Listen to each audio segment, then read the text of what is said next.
Hello, everyone. How are you? Make sure all my cameras are working here today. Hello. Hi, everybody. How are you? Just want to make sure that everybody is here. Let's make sure that uh, you're all okay and you're all hearing me. If you could do me a favor, in the right side of your screen is the chat room where you can post a comment. Let me know if you're here. I definitely have an exciting project for you, and I want to get started on it. So just let me know. Say hi. Oh, good. Here we go. We got people coming in. Awesome. Good. You can hear me. Awesome. So I'm going to go ahead and get started. My name is Jerry Granata, and I am a Janome educator.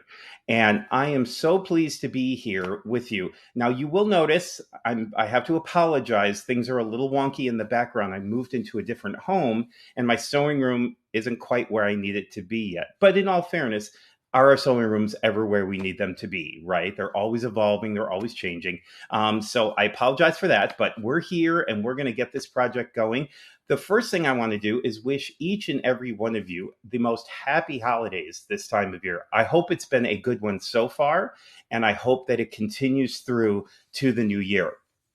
I hope you're all happy and healthy and having a lot of fun with family and friends, and just wishing you all the best this holiday season. This is a Live with Janome, and this series has been awesome, and I think you'll agree. This is the holiday open house. And I have been watching along with you all, and there's been great presenters and great projects. And it's just been so much fun. And I'm sad to say this is the last in the series, but they've saved the best for last. No, I'm just kidding. It's been awesome. It's been so much fun. And anything holidays that comes to an end for me makes me sad.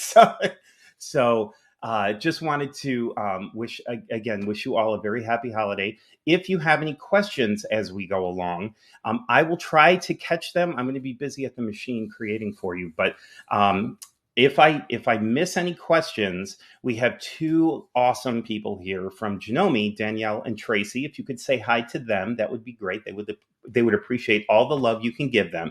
They're going to be here to catch any questions that I may not be able to answer. Also, if you have a question that all of us had missed for some reason, I'm going to stay on after the presentation, and I'm going to check through the comments and see if there are any questions we might have missed. So we want to make sure you get all your questions answered. So this is so much fun. So what we're creating today is going to be this pin cushion and thread catcher. Isn't this cool? We all need one of these by our sewing machines. You can make these. I happen to be doing them in Christmas fabrics. You can do them in any fabrics that you like. I've done these in upholstery fabrics, in lamaze. I mean, they've been very fancy. But this is what we're going to be making, and it's so much fun. Only requires four fabrics. That's all you need. You're going to need a little bit of boning or a packing material, and I'll explain what that is as we go along when we get to it. But that's it. Four and some crushed walnuts, and you're good to go. And I'm going to tell you a little trick about where to find those that I just recently discovered. So I'm glad for my friends for going, hey, you can get crushed walnuts here. So I'll share that with you when we get to it.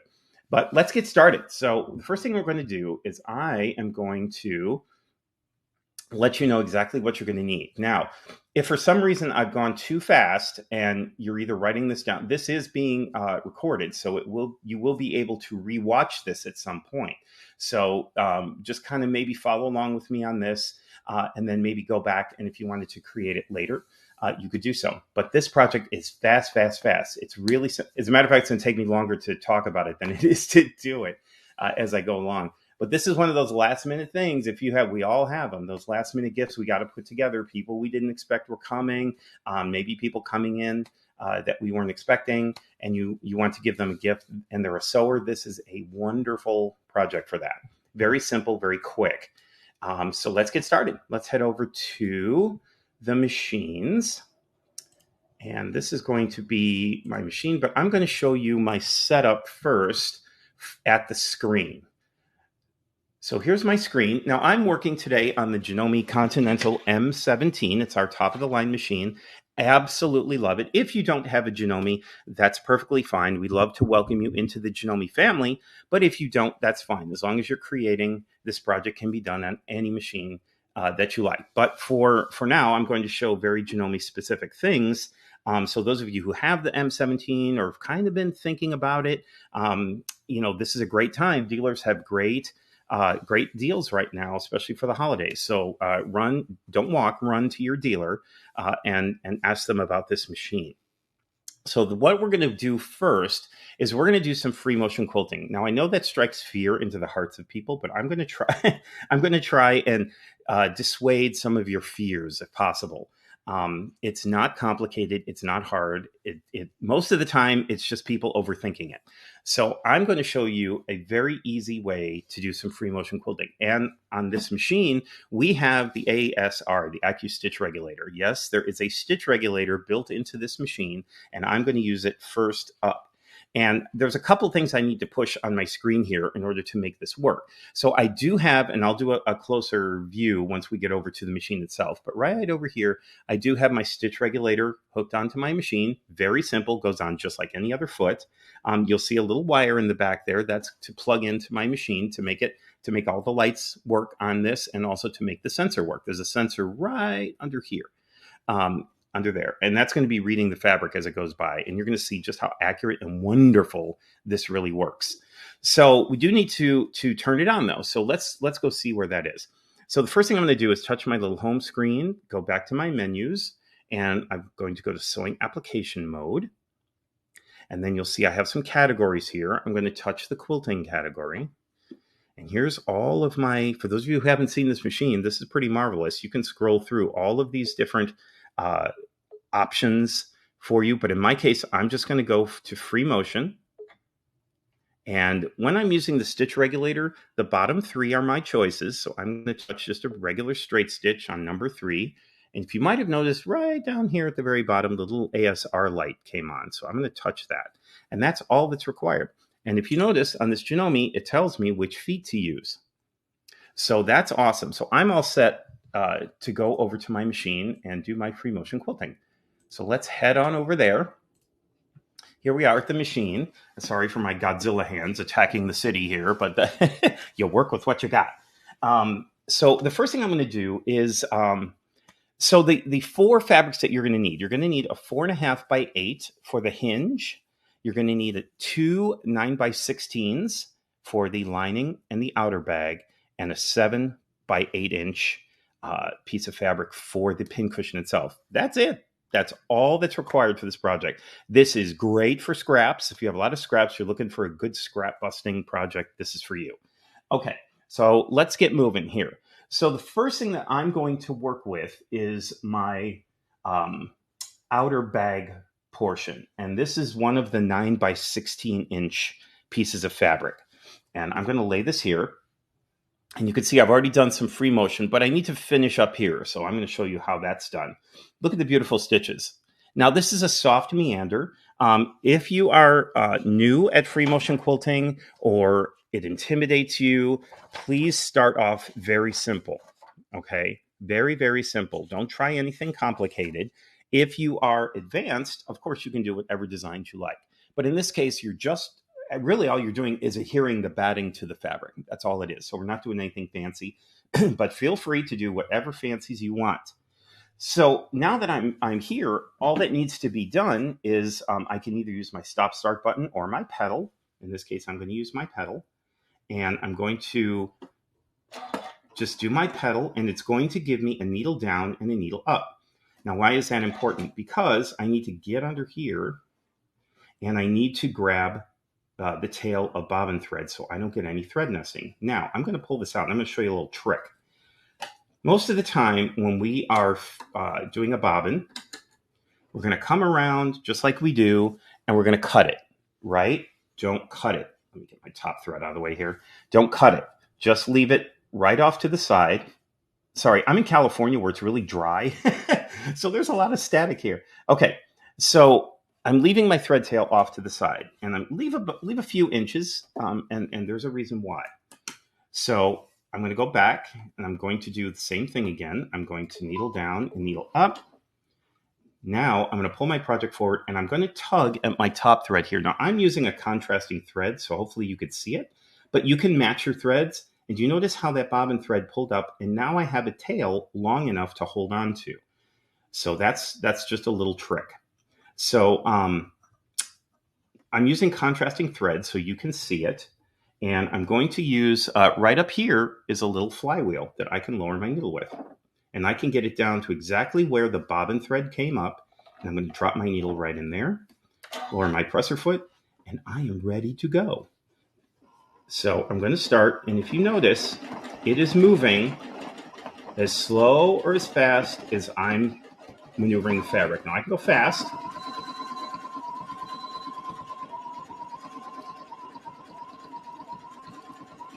Or I can go very slow. And it regulates those stitches beautifully no matter what speed I'm going. Now I want to point out, do you see how this would give you a lot of confidence as a free motion quilter? Because you are in complete control. Things when I teach free motion classes, the thing that intimidates people the most is moving their hand speed along with the speed of the machine. This eliminates that. All you have to do is move your fabric, and your machine and your foot follows right along with you. So let's get this finished up. And you notice that I don't have any backing fabric on? That is perfectly okay. Now you can do as much or as little as you want. I'm going to cut my threads. And that's that. So we finished up this whole portion here. Look how beautifully that did, and on the back. Now again, notice that this is without a backing fabric. That's perfectly okay to do. You may want to check your bobbin case after this. You might need a little bit of a cleaning. But one thing I think I forgot to mention is this is one of the 9x16" pieces of fabric here. You're going to need a piece of 8x15" batting to go on the back of it. I suggest a very thin cotton or poly batting. You don't want anything too thick here because you're going to have to sew through all this, and all you're doing really is just adding a little bit of texture. So you're going to do an 8x15. You're going to center it as best you can on your fabric, and you can either pin this, you can spray base this. What I did is used a glue stick and just kind of swiped across the back of my fabric on the wrong side, and then just stuck this down. Now this is cotton to cotton, so it'll stick pretty well by itself, but I just want to make sure nothing moves. Again, I could put a few safety pins in if I want to, but that's it. That's all it was. And the reason why you're doing it shorter is you want to eliminate bulk in the seam when you start sewing. And also, once you stitch on the front, you're going to be like, well, how do I know where I'm stitching? If you notice, I've given myself a 1/2" line. I just drew that. Now I've used a Sharpie here, and which is fine because these are all going to be in the seams, but you can use whatever marking tools you want. But just go ahead. If you're more, if it makes you more secure, draw a line all the way around your rectangle so that you have that 1/2" allowance. And now you know you don't want to quilt outside that line. So does that make sense? All right, let's move on. So the next thing that we're going to do is we are going to work on our hinge. And what we're going to do with that is I have to change out my foot. So again, I'm just going to unplug it from the back. And I'm going to unhook. I'm just going to take the foot off. And actually, this is good because I can show you what this foot looks like. Just going to undo the foot very carefully. And here's the sensor for the foot right there. Now, you don't want to touch this with your fingers. Try not to scratch it. Keep it in if you want to make a bag, a quilted bag with it, a small quilted bag to hold this, or just maybe something to place around this so it doesn't get scratched. It's helpful to keep a foot on there because it lifts away from that sensor. So even if you place your foot down, it's not going to scratch that sensor. But just be careful of it. That's all. And then here's your plug. And this will go into the back of the machine. That's all there is to this foot. Now, this foot also comes with 3 other feet. It comes with a closed toe. And I'll bring my other one back for you so that you can see this is the open toe. This is the closed toe. It also comes with an echoing foot. And it comes with an industry first ruler foot. Those of you who like to use rulers and templates, your ears should be burning right now because I'm talking about you. So this is a ruler foot. It'll do beautiful ruler work with the stitch regulator. What? Yes, with the stitch regulator. So I'm telling you, head to your dealer. You're going to be amazed.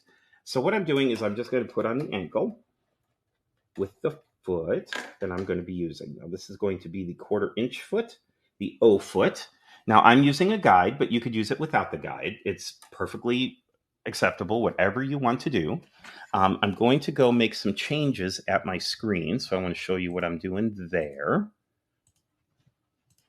And really, all I'm going to do, I'm still in free motion. Notice my ASR button is off because I have unplugged it. So the machine automatically knows I'm not using that. But I'm going to go to patchwork piecing. And boom, automatically set for a straight stitch. This is what I love about sewing applications with Janome. It's just a wonderful way to get to where you need to be quickly and easily. Notice I'm already at a 1/4 inch. It's moved my needle over. It's telling me to use the O foot, which I have. And everything is set for patchwork piecing. Now, one thing I'm going to do is I am going to increase my stitch length just a little bit. And the reason why is we are working maybe 2.2. We're working with some thicker fabrics as we go along. And I want to make sure that my stitch length is long enough that it's going to be able to hold everything together. The thicker you go, the more you want to increase your stitch length just a little bit to give your machine a fighting chance to make nice clean stitches. And this one does it beautifully. So I'm going to leave everything else the same. The tension's fine. Going over to my machine again. So that's really all it is. I'm just touching, there we go. Just touching the patchwork piecing button, and that's it. Let me move my camera just a bit here. Okay, so I'm ready to go. And that quickly, I went from stitch regulation into regular sewing. So let's go ahead and get started. So the first piece that I'm going to need is my hinge section. And I'm going to turn this right side out so that you could see what it looks like. This is our 4.5 by 8 inch piece of fabric. And I'm going to unhook this and just turn it right side out, or right side in, I should say. And I'm just going to show you what this is going to look like here. So, okay, I think we're there. There. So here's my piece. So what I've done, this is a 4.5 by 8 inch piece of fabric that I have folded right sides together. And the two short ends are meeting, all the raw edges are going to be meeting. So take your 4.5 by 8, fold it in half, right sides together, short sides together, and you're going to spin this around so the fold is at the top, and you're going to run a 1/4 inch line of stitching along this long side and just about an inch in. Now, these are ish measurements. It doesn't have to be an inch. It could be 2 inches, but you want to leave a large enough opening so that you can turn this right side out. So about an inch works really well. So all the way down this side and over, and I've done that for you. Now, again, you probably use matching thread, but I use contrast so you could see it. And then down this side and over an inch. So you're just stitching those two things. You're going to leave this opening, and once you are finished, you're going to go to your iron. I've already done that. And you're going to turn this whole thing inside out. Now, the magic of this, now I'm using a screwdriver, but you use a point turner, whatever it is. I've already pressed this, so it just needs a little guidance to get it all turned out. And this is done. Now, those of you who find turning out points intimidating, this is a great project because don't worry about it. All of these points are going to be encased in a seam. So don't worry if you don't get these points pointy because they're going to be enclosed in the seam. You're not going to see them. So just get them as pointy as you can. See, this is a totally forgiving project here. Now with this little extra part, just fold it in. Again, this is going to be in the seam. So don't fret too much about this. Get it as close as you can and press that all down. Okay, that's it. This is your hinge. Now we're going to set this aside. And we're going to work on the thread, or not the hinge, the pin cushion. There we go. So we're going to work on the pin cushion. And what we're going to do with that, we're going to grab one of our 8x7 pieces.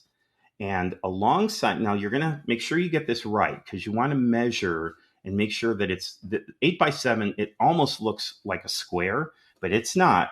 There's only a half an inch on each side difference. So just make sure you measure and you're working with the right sides. And you're going to fold over 3/8 of an inch on one. Here, it might be easier to flip it around. So fold up 3/8 of an inch, give that a little press, and then sew a 1/4 inch down the side.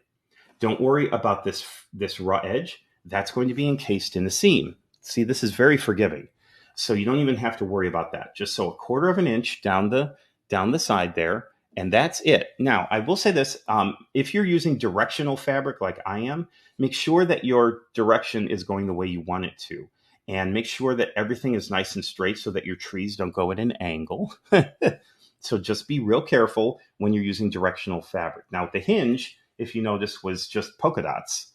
So that doesn't matter. But in this case, the trees are all going in one direction. So I want to make sure that they're going in the direction that I want them to. Because now, this is the really cool part. What you're going to do is you are going to take your hinge section and you are going to turn your fabric over you turn this over so you can see the right side. Keep it on the right side with your finished edge at the top. And you're going to take your hinge, which has this opening, right? We don't need to close this, and you're going to see why in a second. So this has your opening. You're going to center it on the left side with all of these edges meeting. So here you can see it this way. It's just centered on there. Sorry, I'm hitting my camera there. Just make sure all these edges are together. And you can pin this if you want to, but again, it's cotton fabric, so you really shouldn't need to do that. But if that makes you feel better, or if you want to run like a line of glue or something along there, if you're a gluer, do that. Now, here's the magic. You're going to take the left side of your pincushion, fold it over so that those edges meet, all the raw edges meet, and you are encasing your pincushion in there. I mean the hinge. You're encasing the hinge in there. Make sure everything is nice and smooth. So you have like a little package ready to be delivered. Now, you could kind of see the little bump there. That's my hinge right underneath there. Now, what I'm going to do is run a 1/4 of an inch along this long side. I'm going to pivot and then come along to the bottom. Do not sew this top portion, this finished edge shut. Otherwise, you'll have, well, you could if you wanted to. I like to call my sewing and my classes as they're like Planet Fitness. It's a judgment-free zone. If you want to sew this whole thing closed, by all means, but you're not going to be able to turn this inside out. So just right down the long edge, right down the short edge. So let's go ahead and do that.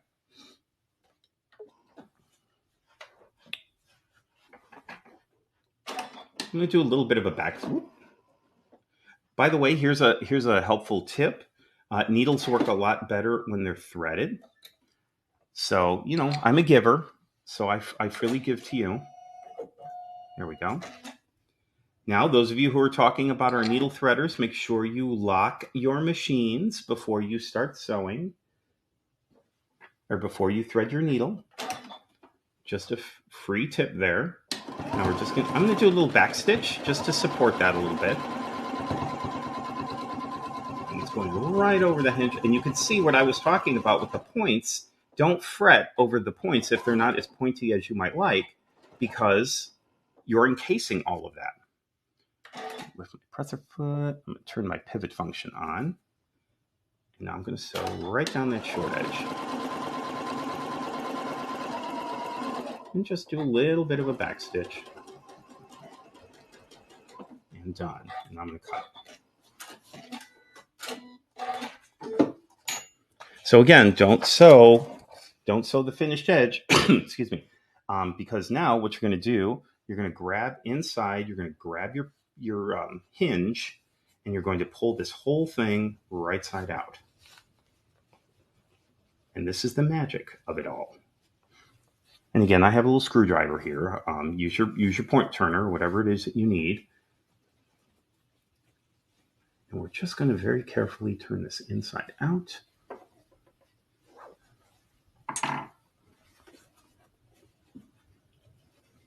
And we get to the very end, turn that out. And you'll take this to your iron and press. I'm not going to do that right now because we wouldn't have time for me to run over to my pressing area. So I'm just going to turn everything out, and there it is. So see what I mean about the points in here? All of this is very forgiving. I'll just do a finger press for now. But there you go. So here's your pincushion. Here's your hinge. You can see all this coming together. So remember, your pincushion is right in here. It's in the seam. So again, don't worry about your points being pointy. And the opening, you didn't have to close it because it's now enclosed in that seam. So easy peasy sewing here. Okay, so now what we're going to do is we're going to create the thread catcher. I've already done one of them so that you could see, but I'm going to create one with you. This is the lining. Now you're going to make the lining and the outer bag exactly the same way. The only difference is with the liner, you're going to keep it with the wrong side out. With the outer bag, you're going to flip this inside out. So this is the liner, so I'm going to keep it with right sides inside and with the wrong side on the outside. So there's my bag. So let's go ahead and create the outer portion so that you can see how this works. And so this is one of my 9 by 16 inch pieces. And just as you did with the pincushion section, you're going to come down. You're going to fold over 3/8 of an inch and run a 1/4 inch line of stitching down that. Again, don't worry about the raw edge. That's going to be enclosed in a seam. All right. So again, just like the pincushion, you're going, you're going to, instead of putting, remember on the pincushion, on a smaller scale, because this is a larger piece of fabric, we put our hinge here and then we fold it over the left side over the right side. We're doing the same thing, but there's no hinge in there. So I'm going to come over and I'm going to meet all of my raw edges. And then the same thing. I'm going to run a line of stitching down the left side, pivot, and then come along the bottom. So that's all there is to that. So let's do that. Do not, again, just like your pincushion part, don't sew that top portion closed. Otherwise, you're going to have a bag that you can't use. It will be a very industrial looking bag. So we're just going to very quickly sew down the left side. And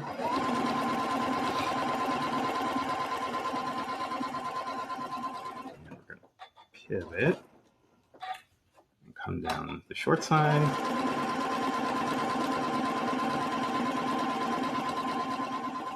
Again, back stitching, I just think it gives a little bit more support.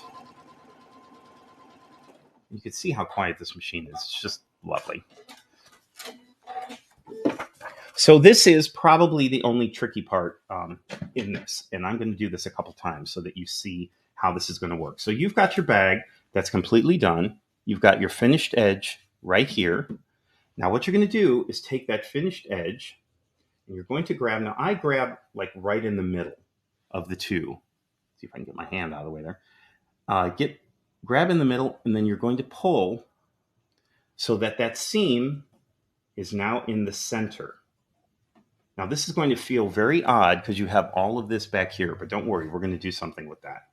So again, just take your bag that you finished, grab it in the middle, and bring it so that that seam is centered in between these two here. Now, this is an eyeball thing. You don't have to measure. If you want to, you can, but you don't have to. This just, again, this is supposed to be quick and easy just to save time. And you just kind of have to play with this a little bit. There. So that's centered between these two sections here. Now, you've got this back section, which looks very odd. So I'm going to flip the bag around. And what you're going to do is you are going to push this bottom section in so that it creates a triangle. And you see how it's kind of folding in on itself? That's what you want to do. So I'm going to kind of play with this here. And what you're doing is you're creating two triangles. You can see one forming at the bottom. You just want to kind of play with this. Now you do have to work this a little bit and play with these fabrics so that all these triangles come out. There we go.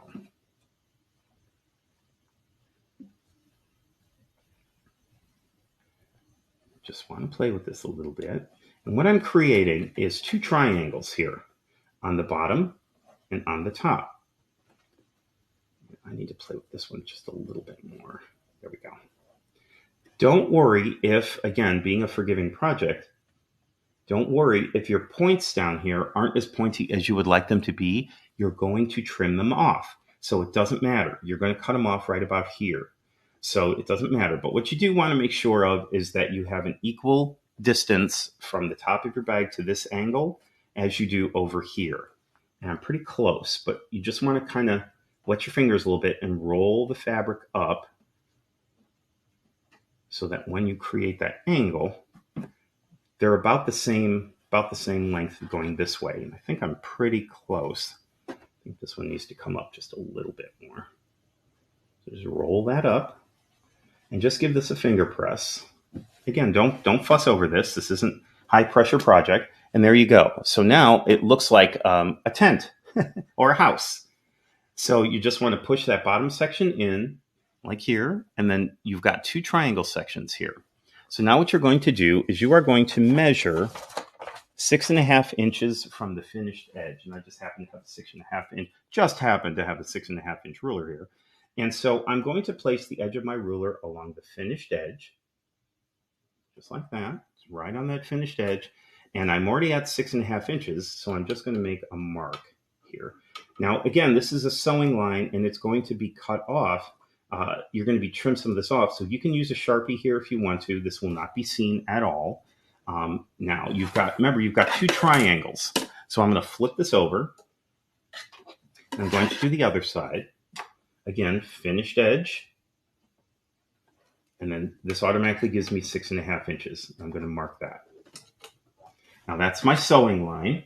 So I'm going to go right over. Now, I can use my 1/4 inch tool, or 1/4 inch foot, which I love because there's an open groove. I know it's hard to see on camera, but there's an open groove. So I can see where that line is going right down. So I don't have to change my foot or anything. The thing I do want to tell you, though, to be careful of is you have two triangles here. Don't sew these together. Don't stitch that as one unit. Treat these as two separate triangles. Otherwise, your bag is going to look really weird. And so the best way to assure that is lift up your top triangle and just fold the other triangle under. And there you go. And now you're just going to stitch right on that line. And again, I like to do just a little bit of a back stitch in there. I love this open channel in this foot, so I can see exactly where I'm stitching.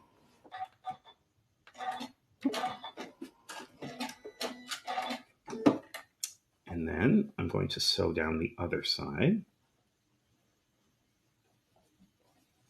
I might be going a little over my 30-minute segment here, but just stick with me.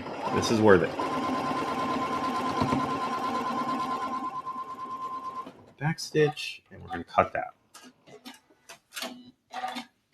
Now this is going to, if you've never done something like this before, you're going, what are we doing? This is the weirdest looking thing. It does seem strange, but trust me, there's a method to the madness. So now, being careful that I don't have my triangle in the way, I'm going to trim 1/4 inch away. And again, I'm just measuring. I'm not measuring. You can if you want to. Flip it over and do your 1/4 inch toward the point. Don't do it toward this side, otherwise you're going to cut open your bag. So we're just going to give that just a quick 1/4 inch trim. And that is that. We're actually almost done here. So now you're going to have these two, what used to be pointy sections are now box. You're basically doing like a box or a gusset into this.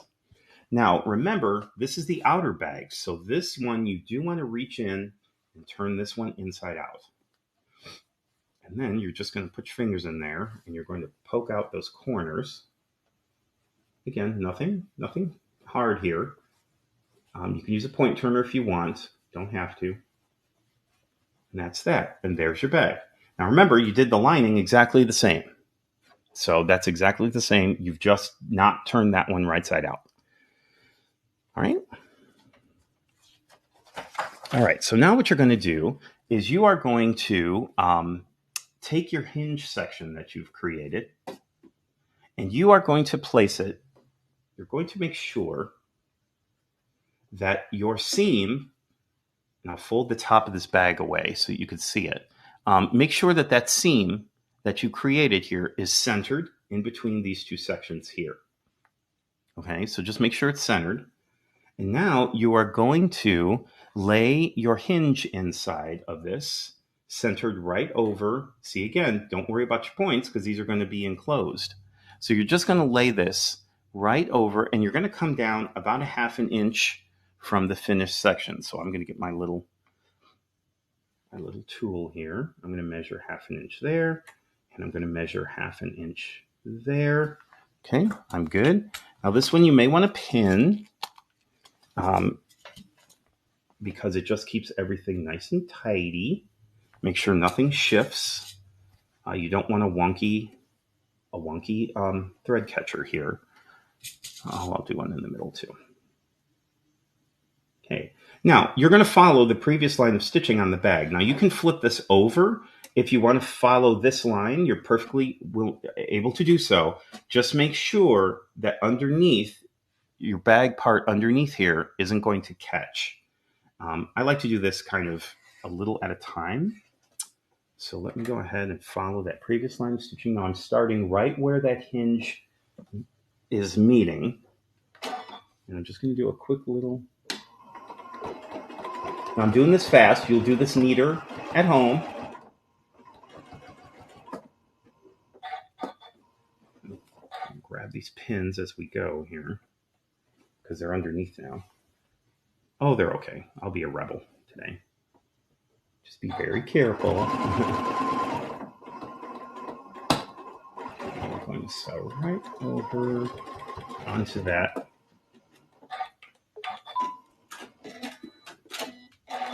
Okay, so now I've gone right over that previous line of stitching. Actually didn't do too bad there.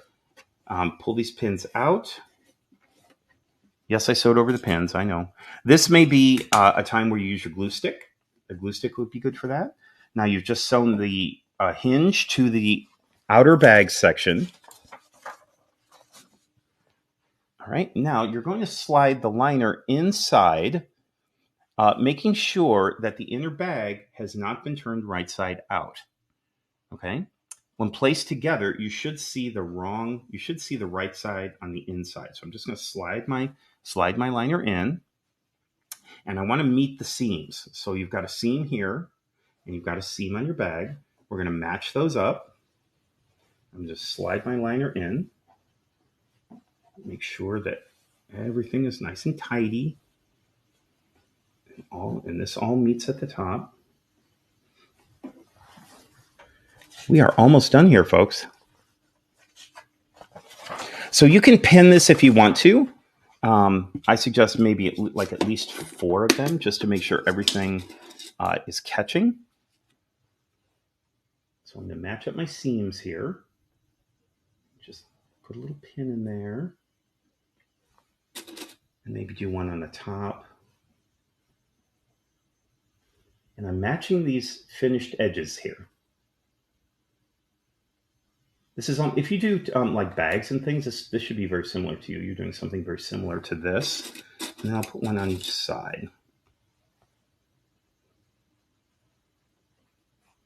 Just kind of push your liner down in there so it lays nice and flat. And I'll just put another pin here on the side, matching up those finished edges. That's it. Nothing hard, nothing complicated. So now what you're going to want to do is you want to sew 1 inch away from the finished edge. And Janome gives us these wonderful markings on our foot plate, on our plates, so that we can see exactly where that's going to be. Now, it's going to be a little weird when you're sewing over the hinge because you're not going to be able to see that marking. But if you want to put a piece of painter's tape, run some painter's tape down here at the 1 inch away from your needle, you could do that as well. But this is another one of those kind of ish measurements. You don't need to be overly, especially if you're making a quick gift. You don't have to be overly cautious with this. Pull my pins out as I go.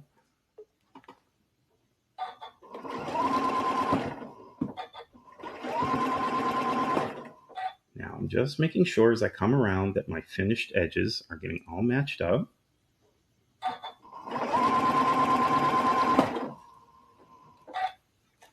I'm just kind of coming around here. And as I get to my pin, I will pull it.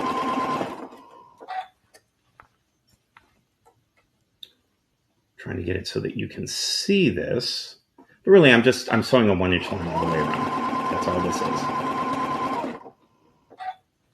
Just keep rolling your bag. That pin wasn't even in the way, so I didn't have to worry about it. I'll pull this pin. And just keep on going around.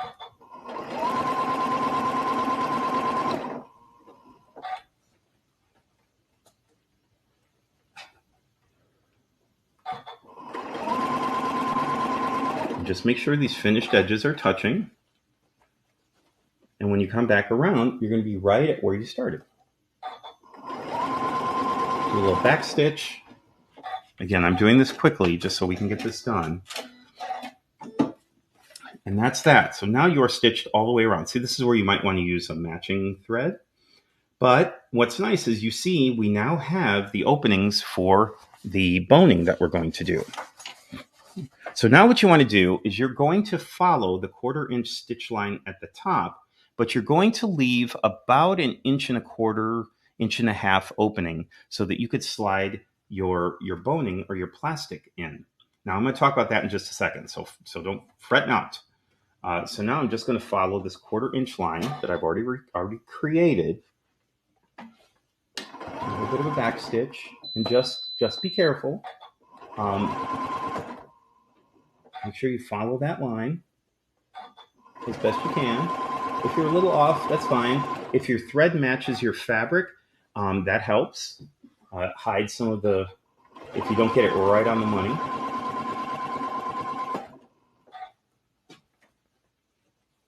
Just like we did with the 1 inch, I'm just sewing right around.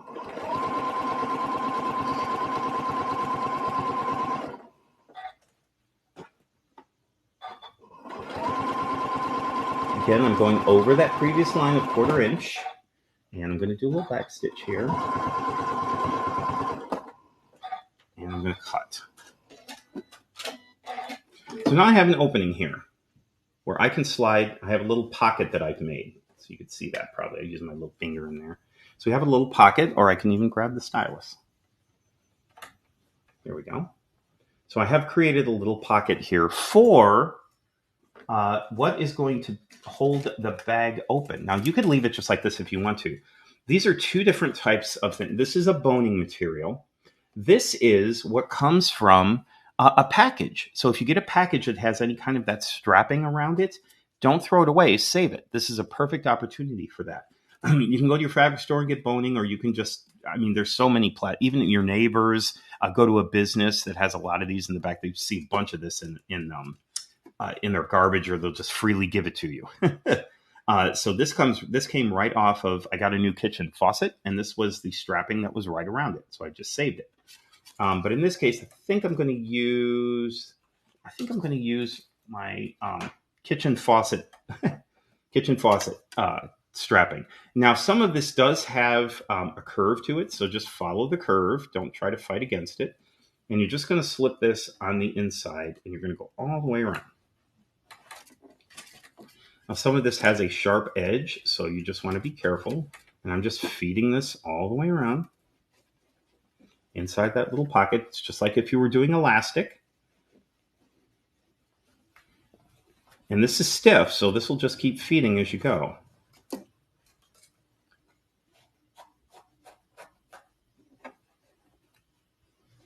And it's going to come out the other side. Now you've got some seams coming together here, so you may want to be careful with that. So it'll come out here. Trying to figure out which angle would be the best way to show you. There it is.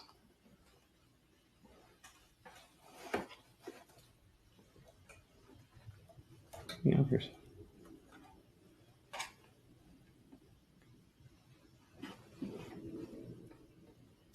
Just gonna.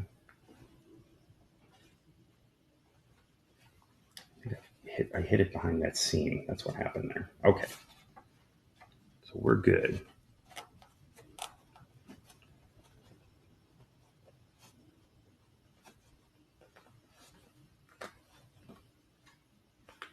There we go. I think I got it through here. And there it is on the other side. So now I have got that threaded through. And you notice how it keeps that open. So even if you crush it, it pops it open. So I've just fed that plastic through. And now what you want to do is overlap them. These pieces are a little long. So I'm going to trim them up. Get rid of those. And I'm going to overlap those inside the bag. Just tuck that end right back in to where it came out. And then tuck this end in.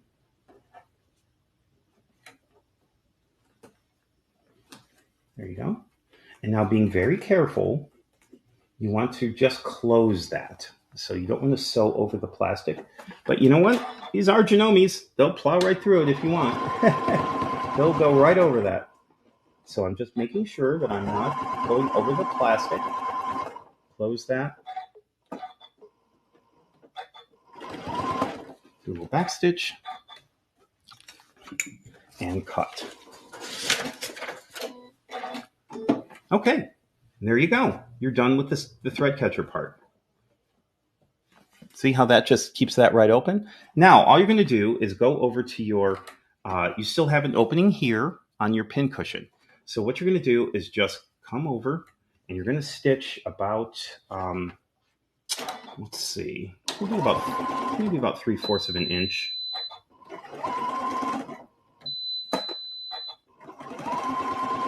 There we go. And I'm going to do a little back stitch here. Just do about 3/4 of an inch there, or an inch or so, whichever. And I'm going to just lower that down. Back stitch this really well. And now what you're going to do is you are going to, now you have an opening, and you can trim all those threads as you go.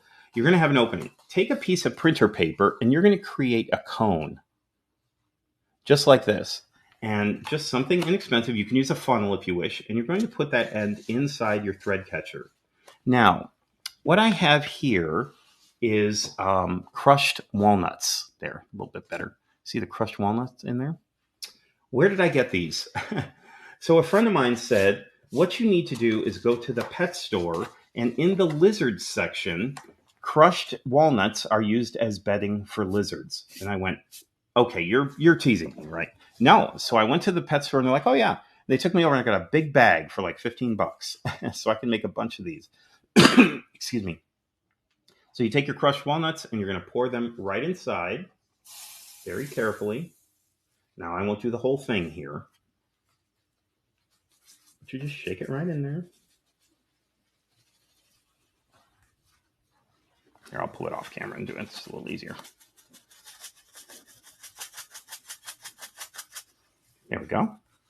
And just keep filling until, now you don't want this completely full because you need to stitch. And I'm going to give you a little tip here. So I didn't fill the whole thing, but you can see that there is some in there. You want to get, pretty close to the edge. You want it pretty full. And I'll show you the original. So here's my original. That's pretty full. But you're going to want to sew this edge finished here. So you don't want to go completely full. And what I'm going to do, a little trick that I use, is I'm going to snap off my O foot and put on my zipper foot. There we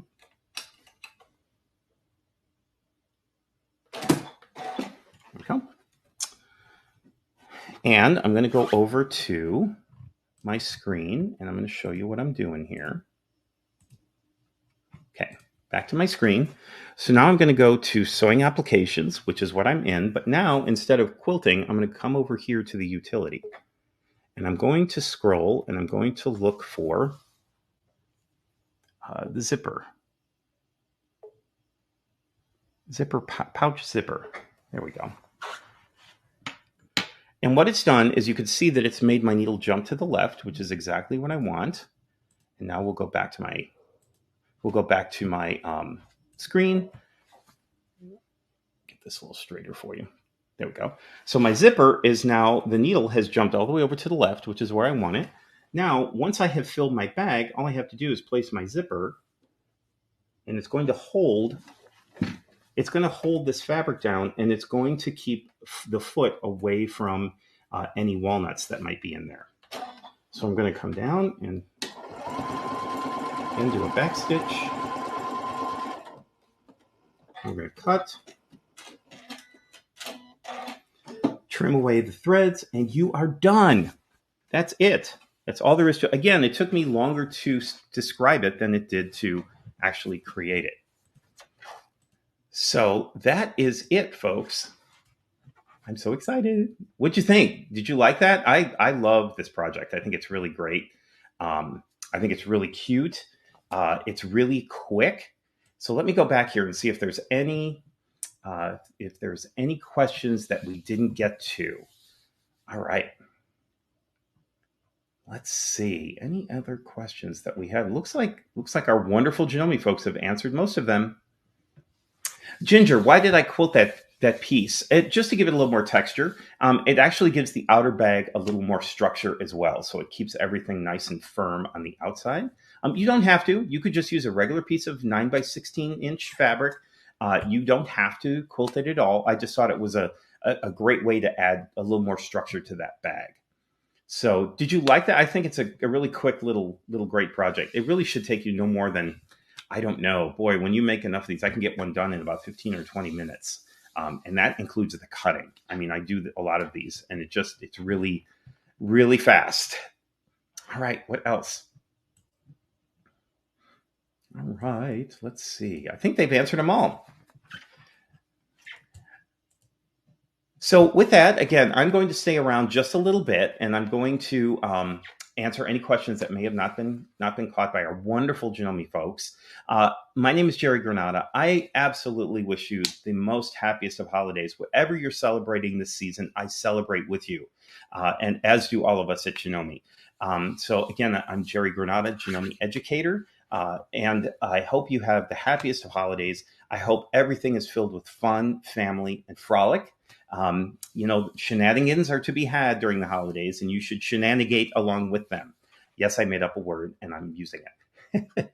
So with that, I'm going to say goodbye to all of you, and I hope to see you soon. I hope you enjoyed this series. I sure did. I loved it, and we'll see you soon.